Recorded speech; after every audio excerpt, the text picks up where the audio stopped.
大家好，我有句講句嘅斜槓壯年 Theo，趕喺新15之前同大家講返句啊，新年快樂，祝大家龍年一本萬利，一勞永逸，一帆風順啦。順便再同大家匯報一下春節前後我都做咗啲咩啦。咁呢就要從年27開始講起啦，因為呢一日啦係粉絲群尾牙聚餐嘅日子，揀咗喺灶內。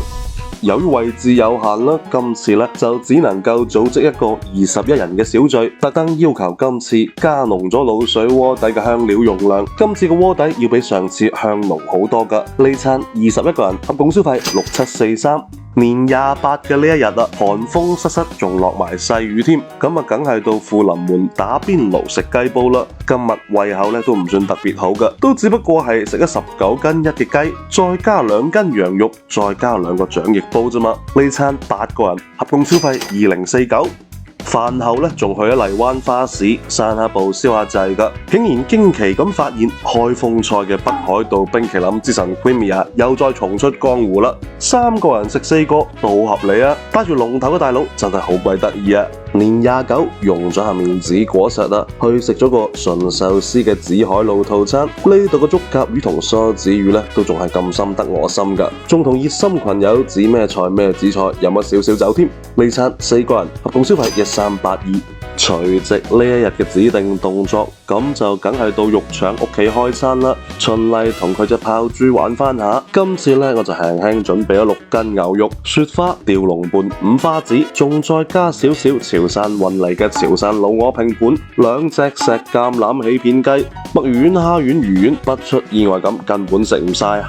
年初二循例去銀燈飲咗個中午茶㗎，呢個人氣咧真係冇得頂啊！好在咧我提前訂好咗房，如果唔係，估計等到3點都未飲到啊！係啊，冇錯，呢個就係3點嗰陣我走嘅時候嘅景象啦，仲喺度等緊位，真係太誇張啦！晚黑咧循例去咗親戚聚餐指定餐廳迎旺，簡簡單單食個飯，飯後咧仲喺大佬反覆多次明示暗示之下，食咗呢個暴利到有啲離譜嘅 Potato Corner， 炸薯條要賣28蚊喎！係啦，心靈手巧、人美心善嘅大佬咧，仲親手做咗賀年小點心㗎，朱古力脆皮糖漬橙皮同埋夏果莓果軟糖，真係都好鬼好食㗎。只可惜數量有限，唔可以好似之前大佬整嘅黃油小酥咁分享俾大家試下。年初4娘親生日啦，用咗下面子果實喺順記留一間房，飲啲小酒，食翻餐米其林一星生日宴。呢餐12個人合共消費4092。年初5，亦即係情人節嘅呢一日啦，同熱心群友 Randy 抗麗嚟翻個 double date，去咗 live 食咗個下午茶，重點推薦呢個肉桂魔方，真係十分啱我口味㗎。仲睇咗還是覺得你最好意嘅超前點映，晚飯呢就去咗鳥通，簡簡單單食下啲燒雞啦。我都仲係第一次喺廣州食到會爆汁嘅烤雞胸肉啫。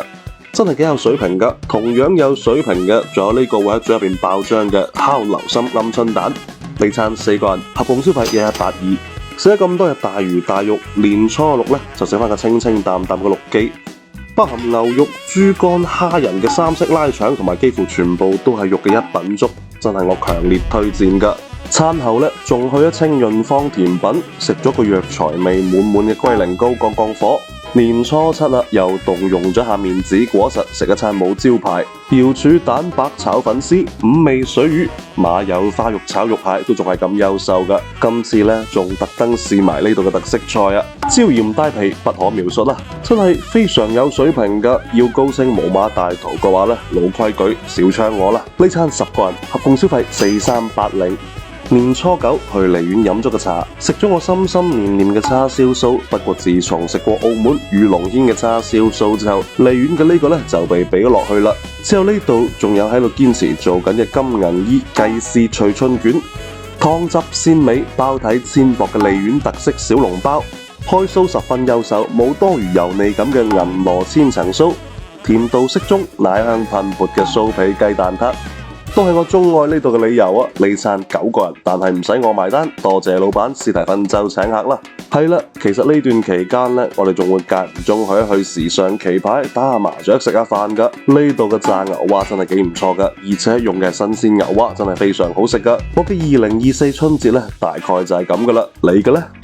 兩個全新欄目自費自願嘅 Theo 飯局，以及由我請客嘅跟住 Theo 去摸魚，即日起不定期盛行，歡迎新老朋友入群，踴躍參與。